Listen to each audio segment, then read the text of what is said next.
Announcement. The hemp revolution will not be televised. I repeat, the hemp revolution will not be televised.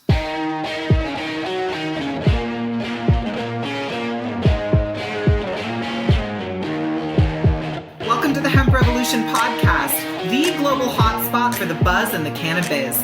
You can hear the stories of the green rush from the dreamers who are writing the rules, innovating the business, and changing history forever. Immerse yourself with the fascinating stories from the leaders in the hemp health revolution to learn how we are changing the game forever. Introducing your hosts, James Brinkerhoff and Sonia Gomez.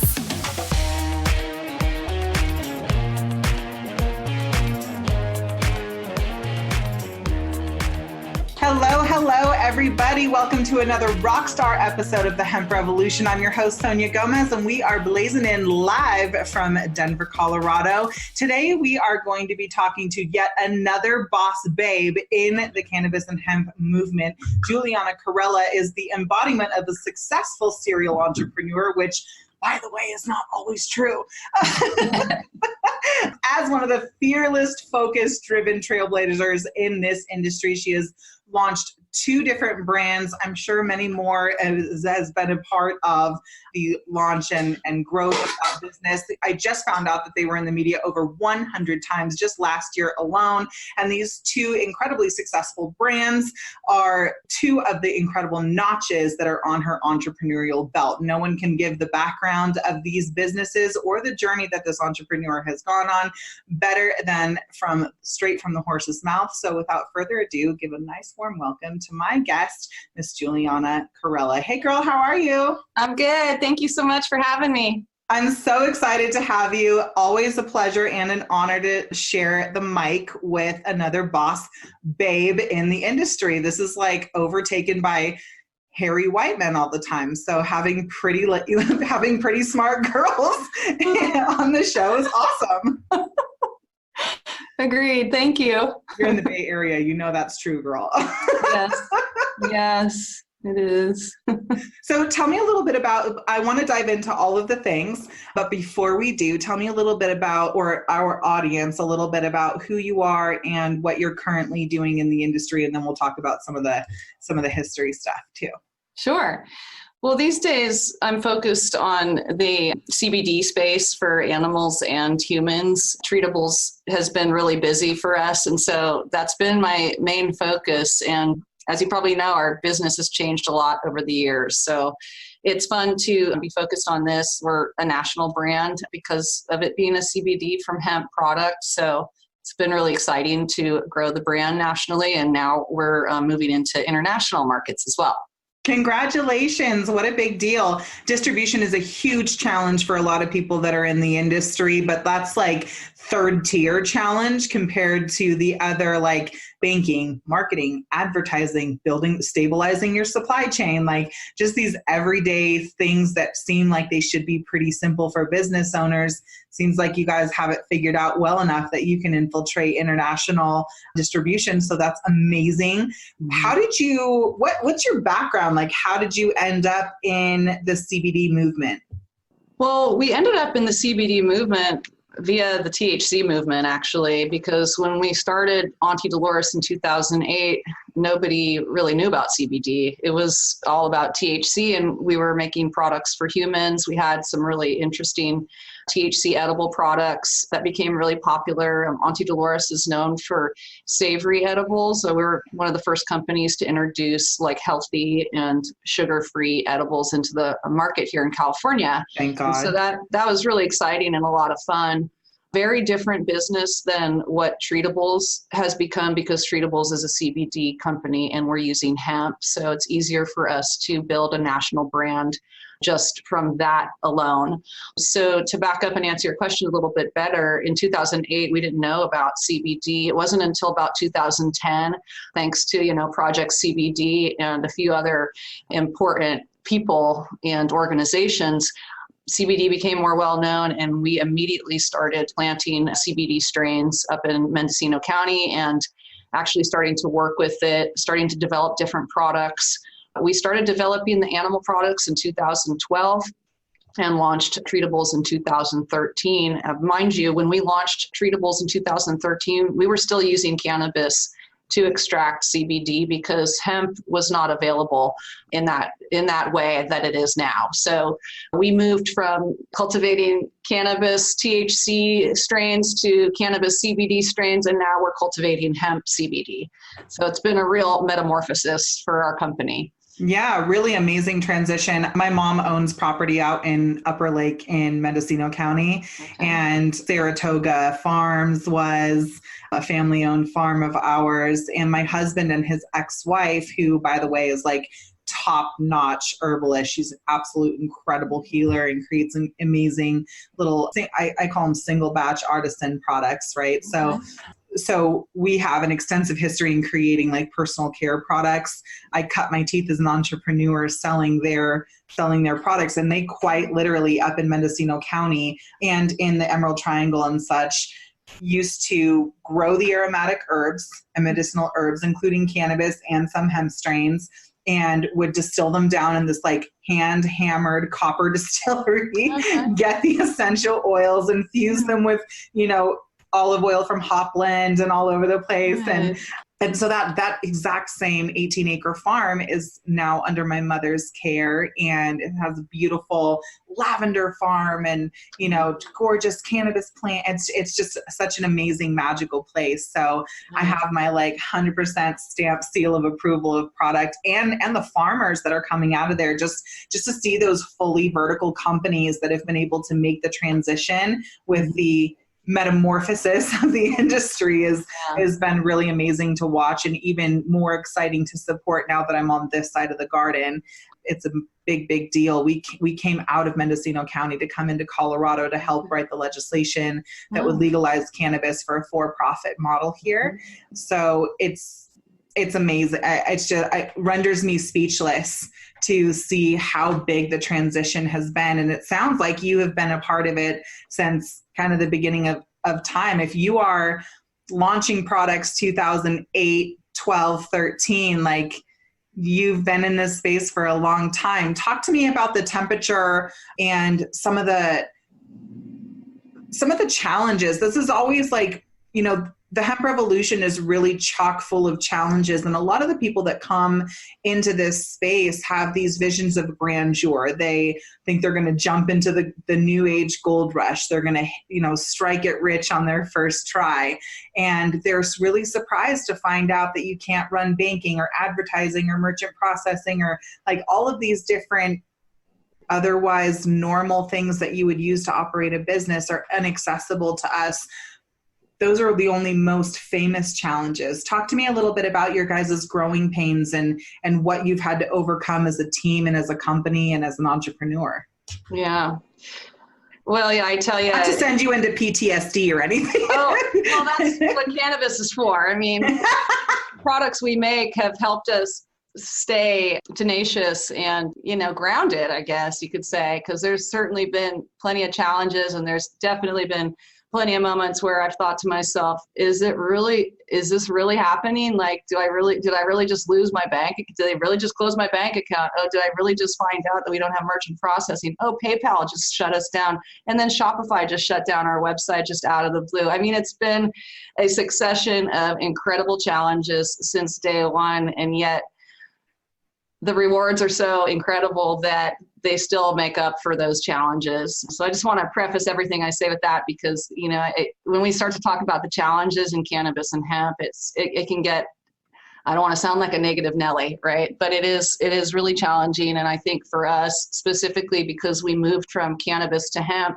one of the main drivers for that was thinking that maybe operating in the hemp space was going to be a little easier. And we've really come to find out now, especially ironically, since hemp was removed from the Controlled Substance Act, which was another moment that we anticipated a shift in that things would become easier. In many regards, they've actually become more difficult. It's just, there's always challenges. I don't know how to get around it or try to encourage people to keep moving forward with their business plan and their ideas and their visions. I mean, you just can't get bogged down with these challenges.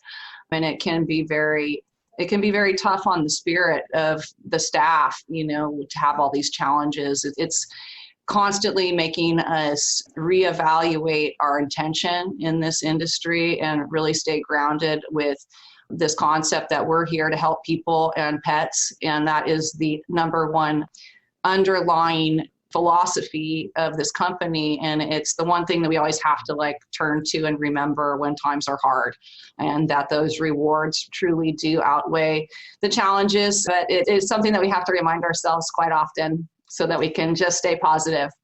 I think that there's the candy, what I call the Candy Kush side of the industry, right? Where you're just fuck yeah, everything is awesome. It's all fun. You're at festivals. People are wearing your swag and they're smoking your weed. And it's yeah, I'm cool, right? And then there's the other side of it that really humanizes the industry, where things are not so perfect. They're not so glamorous. It's not so exciting, but it's really, I love the word that you used. You have to have the tenacity. You have to be extremely tenacious and to be able to, stomach the inevitable roadblocks that come along with your involvement with still a very real Schedule I substance, right? Mm-hmm. And I think that, people were celebrating in the streets and popping, their bottles of champagne and all of this stuff when the Farm Bill crossed. But I think that was premature, because with the passing, we think that they're throwing up their white flag, and at the same time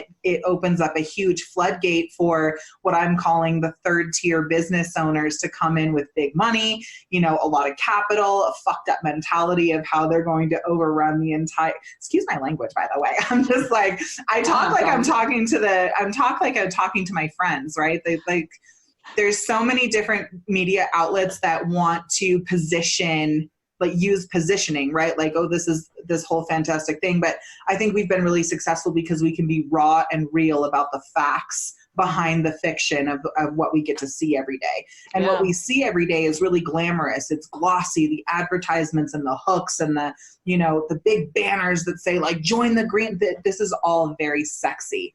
It's almost pornographic for the industry. And when it comes down to it, the business owners who are in the same mentality as you about being committed to helping people, feeling the heartfelt reward of the story or the experience or, what the transformation that your clients are experiencing is the thing that keeps you getting up out of bed to take another hit, So I love having those very raw conversations, especially with people who are you guys are in the marijuana mecca. This is the kingdom of cannabis, is in California, and, right up in the Bay Area. I mean, you guys have seen, have done, have witnessed, have participated on the ground floor of what is now known as the biggest, wealth creation opportunity of our lifetime, certainly of our generation. So I love the transparency. I'm just encouraging you to say you don't sound like a negative Nelly at all. I think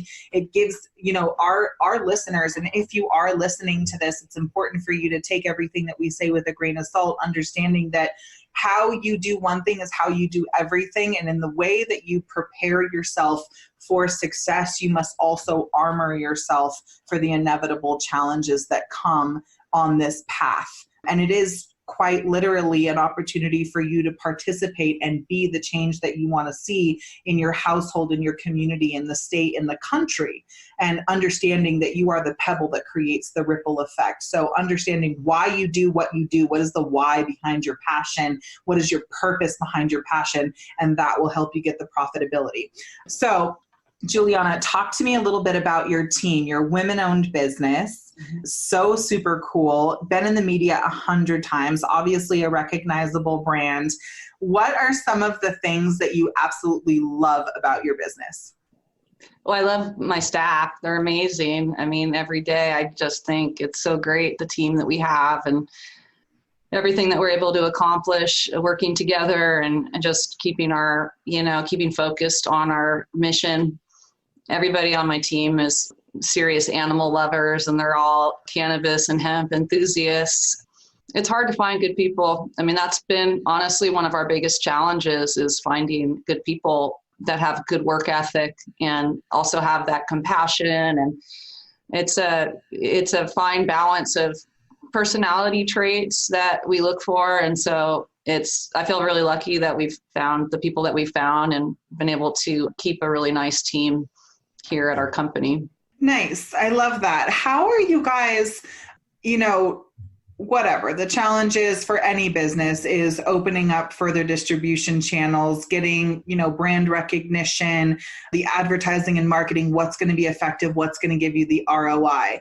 You shared earlier that you have just like a rock star PR team. Let's speak to the existing business owners or the budding entrepreneurs who are, making the corporate to cannabis jump right now. Perhaps they have a CBD brand or business in their infancy, and they're trying to figure out how to properly allocate their resources to grow and expand their brand recognition, the respect around the products that they are creating and marketing, and looking for those distribution relationships that are going to move the needle for them. Mm-hmm. How did you get into going from a local brand to a national brand and now opening up international distribution opportunities?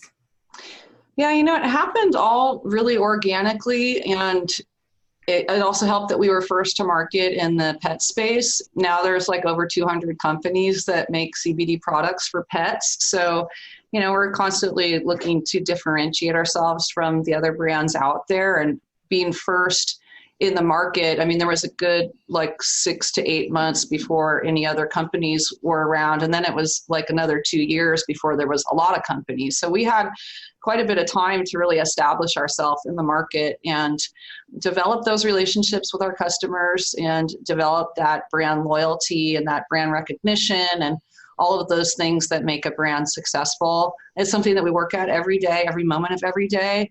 We have a really good reputation, but we've worked incredibly hard to gain that reputation. And now it's about protecting the reputation and continuing to grow while we maintain that.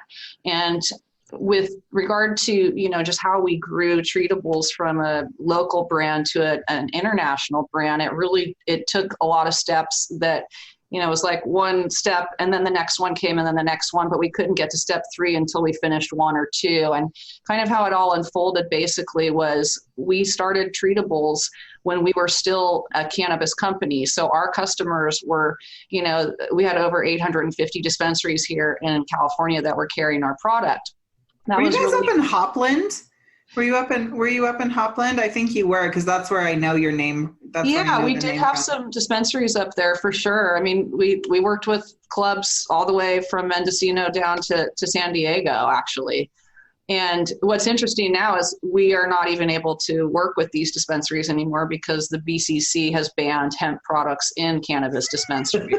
It's really shifted for us. But what was interesting is because our first customer base was these dispensaries, and those customers were patients that were obviously open-minded enough to try giving their pet CBD because they were using CBD and THC themselves.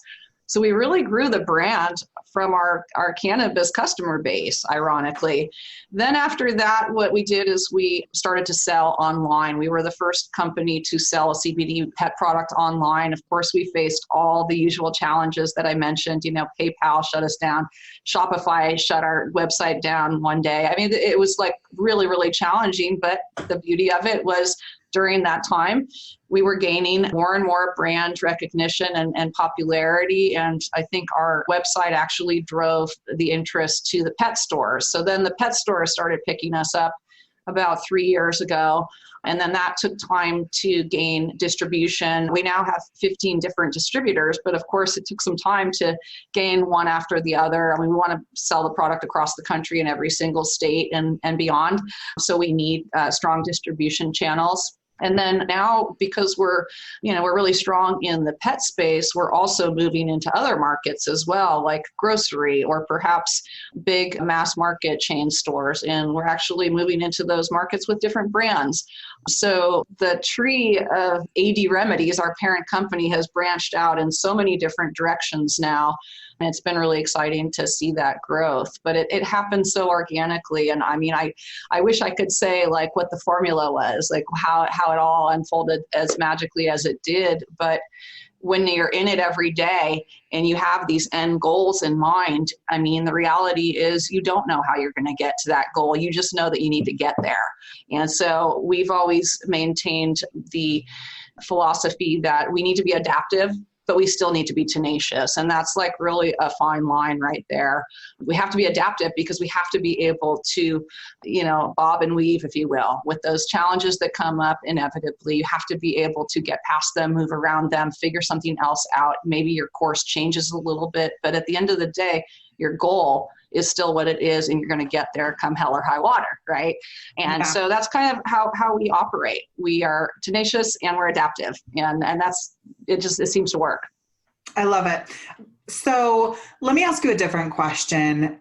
If you were standing in a room full of the budding entrepreneurs, the new excited CBD owners who are emptying their 401ks, taking out high limit credit cards, and taking small business loans, leveraging whatever equities they have, and they're throwing it all into this because they have some sort of transformational story, and they want to be a part of the legacy that is the CBD movement right now. What would be 3 things that you could share with them that would help to sort of shape the next steps that they're taking as a brand new business and trying to gain brand exposure? Well, the first thing I would suggest is whatever that product or service is that they're developing, that, you want to make sure that it's not just a great idea that, the entrepreneur alone has, that this is actually an idea that's tested somehow in the market, that there's some indication that this is going to be a successful brand or a successful product or service or whatever it is. And that's sometimes difficult to gauge. But if there's a way to gauge that before you sink a bunch of money into it, I mean, that's always a great idea. That's the first thing I would say. And then the second thing I would say would be to really take a look at the landscape of what's out there now. Because the reality is any product that's going to do well, it's going to do well because it's unique or that it satisfies a problem. It fixes a problem in society. For instance, we need more alternative methods of treating animals that have anxiety. Right? Well, there's the answer. CBD products for animals addresses that very real need. So it was kind of like, okay, this is something that's needed in the market. We're going to provide it. Well, now there's 200 companies out there that are providing it. So now it's becoming an issue of how to differentiate ourselves from the others. So back to my point, if you're starting a new service or product or brand, make sure that there's enough differentiating factors about your product. There's just no sense in creating a duplicate of something that's already out there.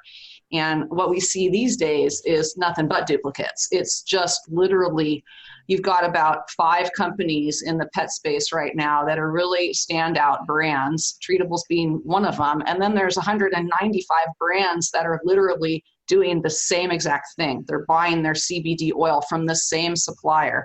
The cannabinoid content of their product is exactly the same as the 195 other companies out there. So it's really important to be different, be unique, offer something that your competitors don't offer. And then the last thing I would mention is, the success of a brand or a product is also dependent on how much shelf space is available in the market. And I think this gets overlooked a lot. And the way that I see it in the cannabis space, for instance, one of the drivers for us to move into hemp and become a national brand was because I felt like there was such limited shelf space available in the cannabis market. Particularly here in California, what happened for us was when we started our edibles company in 2008, there was, again, very few companies out there doing what we were doing. And even though there was limited shelf space at these dispensaries, there was enough demand for our product that we had dedicated shelf space. And that meant that we could grow our brand, that we could grow the revenues and, basically become successful. What it looks like these days is quite different though. Again, there's just oversaturation in the market. There's probably too many products out there, and they're all competing very strongly for that shelf space. And that shelf space in the cannabis market is pretty limited. So again, it goes back to just becoming a really amazing standout brand, and whatever that takes. There's just not a lot of room for cutting corners right now for the companies that are out there, and they just want to get in the game. So they just like throw a CBD oil up on some shelf somewhere. I mean, I can't see how a brand like that would actually be successful, because it's so oversaturated at this point that it's really hard for a brand like that to get distribution and get that type of recognition that they're going to need. I can't agree with you more. It's really interesting because I'm getting to see things from the consumer perspective most often, and am advising the business owners based off of the consumer feedback. I'm not sure how much you know about us, but in the last 2 years, we've worked soil to sale for a combined 35 years. My past comes from being a patient whose life was transformed by the use of cannabis when the traditional medical system failed me. We spent tens of thousands of dollars, tens of thousands of hours. I almost failed out of high school, spending 3 out of 5 days doing experimental testing. And really at the peak, I was in a near fatal surfing accident in San Diego is what actually happened. And wow, it triggered this whole... Girl, let me tell you the story, okay? Here I was, super fly, 16, hair down, long flowing locks. And I was in the leadership and training program at the YMCA for summer camp. And, all of the transits come in, like the Argentinian lifeguards and the Kiwi lifeguards and the Australian lifeguards. And it's just like a meetsicle on the fucking beach when you're supposed to be focusing on your surf game. So here I was on my break. Where this is going. Dragging my board out like I'm hot shit. I grew up in Santa Cruz. I'm about to surf this wave. Watch me work. And I get out there and I'm like, yes, in my red bathing suit. And I'm like surfing the wave of my life.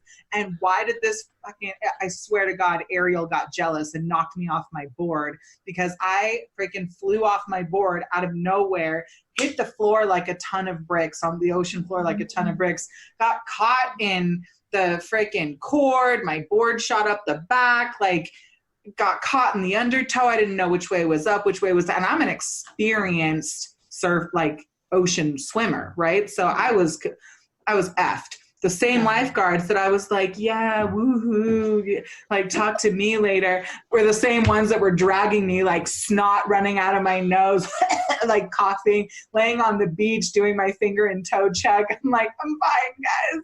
Anybody want to resuscitate me? Like, and that's how it went down. So I was like, I definitely doing my finger and toe check was like, oh, this is not good. Like there was tingling, there were, all of the things that you don't want to have. At least there was feeling. And I was like, just get up and walk it off. Like, pick your wedgie and keep it moving.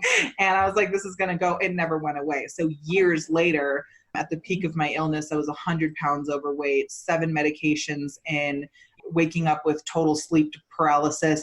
And the worst part was not what was happening to me, but what was happening to my family. All of the focus, amongst my mother, my stepdad, my 3 sisters, all of the focus went to me. And very quickly the dynamic of my family shifted. And I think that that's the most expensive part for a family when someone's not well, whether it's your fur baby or it's you or whatever it is. When somebody that you love is not well, your focus and attention tends to go there, and it's a strain and a stress on the body, and it's depleting all the way around. And it was an extremely complicated recovery, but I finally, after spending all of this time and effort, and God bless my mom who didn't give up on me for a moment, kept looking. Every no inspired her to find the yes. And she finally got me in touch with a holistic neurologist who introduced me to my endocannabinoid system, who taught me about phytonutrients, who taught me about strain selection and microdosing, and the connection between my mental, physical, emotional, and spiritual bodies. And even though I had been immersed in that culture, my mom was a student of Hartwood. I grew up back in Garberville. Like there was no escaping the holistic conversation of health, but it's different when you're a young person and you have to take responsibility for those results. And this is a lot of what I get from the consumer's perspective when they tell me I'm overloaded on medications, or I don't know what they're going to put my dog down because of this, or, you know, these incredible stories of where they feel exhausted and let down from doing what they think they're supposed to, what the generations before us have taught us. Go to your doctor, go to your vet, take the medications, do these things. And when you fail in that space, it takes a certain amount of courage to search for alternatives. Yeah. So it was at the very beginning of this industry when I came in contact with any of this stuff. And in the last, fast forward, my story has not only been the foundation for the work that I do now as a media company, but it's been the foundation for how I've, fought both the medical and legal system for our rights to safe access, pioneered legislation that legalized cannabis here in Colorado, helped develop the medical marijuana enforcement division, which is now foundational for the way that other states are picking up and governing this industry. Mm-hmm. And it feels we've impacted over 50 million people just in the last 2 years with our content, and our commitment to excellence is just like you're talking about. This is my long story to reinforce the things that you are saying about your commitment, your tenacity, the things that you have to be willing to do to be in service to the client or customer that you wake up to every day. And there's a face, there's an avatar that goes with that. And how careful you have to be with your resources, with your relationships, with your products, and the way that you produce on a daily basis is so important in the beginning phases. So I just want to add in a little to what you said, because you spoke very powerfully about the shelf space, the room in the industry, and the looky-loo or the Me Too products that are coming out. Mm-hmm. The time to be first is over. And there's one of my mentors that says, you have very quickly, a marketplace becomes a red ocean.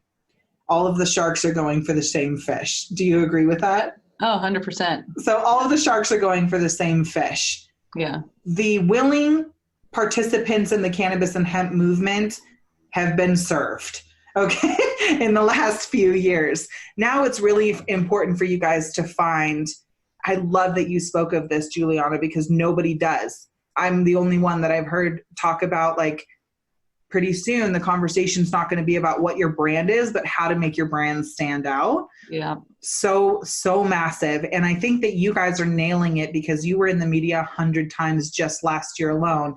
And is it fair to say that media is a consistent investment that you guys keep in your P&L? 100%. What kind of, before I give these like 3 little tips to our audience, tell me what kind of difference media exposure has made for you guys. Well, it's very different now than it was 11 years ago. As you know, there's tons of challenges with marketing and advertising in cannabis. Not as many with hemp, but there's still a lot of challenges. I mean, we still can't do all that we want on Facebook and Twitter. Lots of limitations there still. And yet social media is probably one of the driving features for the brand recognition and spreading our good word, if you will. So yeah, we're big in social media. And just our PR firm, we work with a group called Matrix, and they're based in Chicago, and they've just been fantastic. We also have somebody on staff, Jody Ziskin. She's a healthy pet coach, and she's also our director of communications. So she works really closely with the PR firm, and they're always, churning up opportunities for us. And then it could be a lot of different focuses. Sometimes we do interviews similar to this, where it's really a lot of information about just the business and, our goals and whatnot. And then a lot of times we'll do interviews about the science of cannabis and hemp, or we'll do interviews about, being a female-owned company. So there's a lot of different directions that we go, and we're happy to accommodate reporters. I mean, I always tell people, you just got to make time for reporters. It's sometimes reporters need a story like yesterday. When that happens, we drop everything and we make ourselves available because, we think it's an opportunity. When reporters and media come knocking on our door for content, we should drop everything, right? Make ourselves available. And then I've noticed that with that, the reporters come back again and again because they know that you're going to assist them and help them, develop a good story or article or whatever that is. And so it's always something to just pursue as best you can when you're especially a new company. But there's definitely a lot of challenges still and a lot of limitations. And so again, it's just about working around all that and finding a way to make it work. This is why I love what I do, because I have cracked this freaking code of advertising on and offline. I've cracked the code. I've been able to do it for the last 3.5 years when nobody else can. There's a few, all of a sudden when I go into my business groups, everyone's profile is changing to CBD marketing expert. And I'm all, bitch, please. I'm like, not to be a hater or anything, love y'all, but for real, own your shit, like what's true. Anyway, right? I mean, come on. So I'm going to throw some gold nuggets in here because I think that while you guys are considering how you build your brands, you really need to consider, what you're going to do to stand yourselves apart. And one of the things that we have been able to do really, really well that has helped us set ourselves and our businesses that we're working with apart from the rest is your mission, the movement, and the message that you are sharing with people. So here are some tips for you guys. Craft your message. Craft your message and stick by it every single time. There's got to be these like key points that capture the attention of your ideal customer. Call them out in your message. Let them know that they are the ones that you want to speak to. That message has to capture the attention of your ideal customer and let them know that you are a contender, that everything that you do from start to finish is there to serve them. Second is, what is your mission? Having a product and helping people is not big enough. There has to be a mission that your customer wants to be a part of, something that is greater than themselves. Gone are the days where glossy advertisements are the things that are pushing products. People are not buying products, they are buying people. And the why behind the buy is what keeps the customer engaged with your brand. The final is, how are you creating a movement? Do you have a movement? Is there something that will keep your company alive when everyone else is wishing it was dead? Again, people, Julianna, you are a perfect example of this. You were the first, and now you are having to come up with, again, to be the first, to maintain that first position, because let's be honest, second to market is first loser, right? So you guys were the first winner. And I mean, can I get an amen here? I mean, amen. For real though, second to market is first loser. Like you guys were the first on the, and this is what I love about your business. You're women owned, you're first to the market, all of these badges that I love to wear. And you guys there's a mission, there's a movement, and now you guys are shimmying and shaking, leveraging media to be able to share that with the world, and having a diverse message that still speaks to the ideal customer shows the many facets of your business and how you're ready to shimmy, shake, pivot, and move with the changing times. So here are some key things for you guys to know as you're starting, growing, or scaling your business. Invest into media.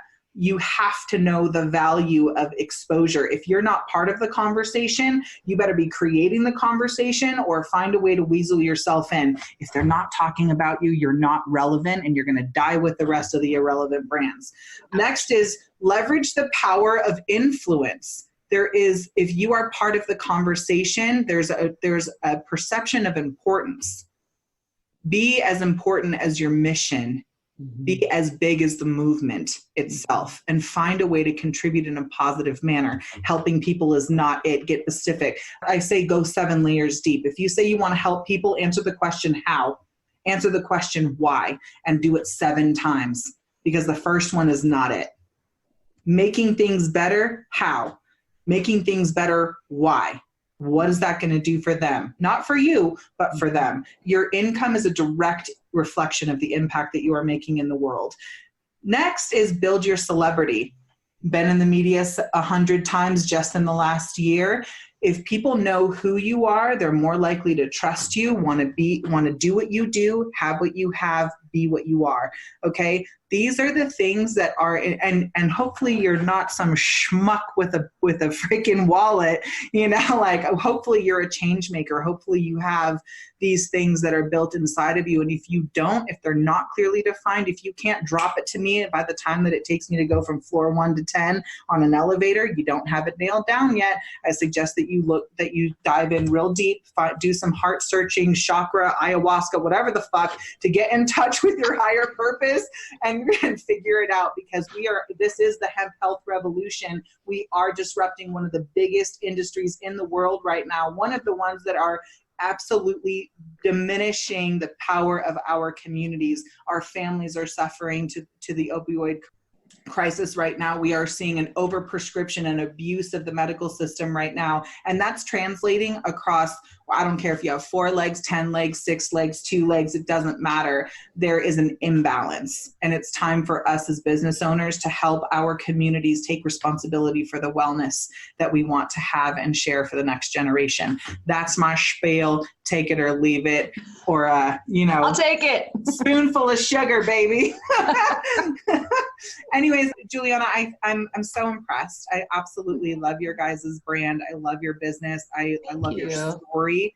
And anything that I can do to be in continued support of your guys' growth and exposure, I'm totally down for. We have a subscriber list of over 350,000 people.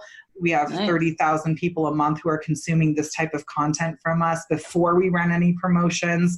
We've impacted tens of millions around the world. So you let me know if there's a new message, product, promotion that you guys have coming out. However I can support my fellow Bay Area babes, I'm 100% in. Right on. Well, thanks so much. That's very nice of you. Appreciate that. You're welcome. Any final words for our audience before we close up today?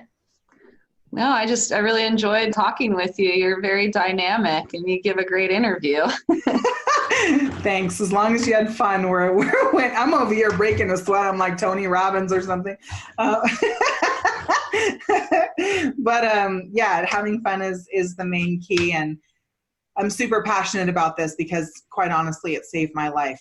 FTC, don't hate on me for making a claim or anything, but I'm just sharing my story, okay? No, like quite literally, it saved my life. And I know that I get to hear stories like this every day where someone says, like, my dog lived an extra 6 months after my, vet wanted to put him down, or my dog used to yip all the time and now he's totally cool and I can actually take him on an airplane.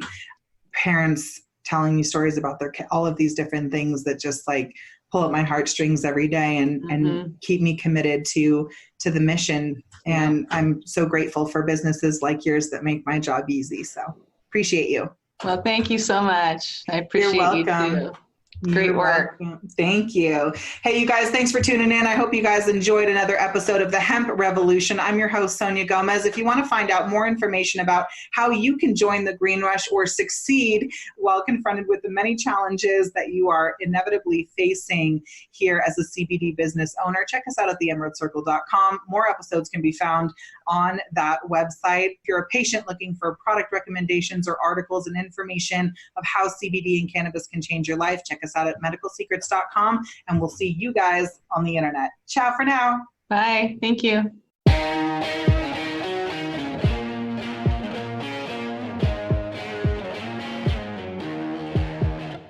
Thanks for listening to another Rockstar episode of the Hemp Revolution podcast. I'm your host, Sonia Gomez, and just for you, we took notes on this episode along with the links and other resources mentioned inside of today's show.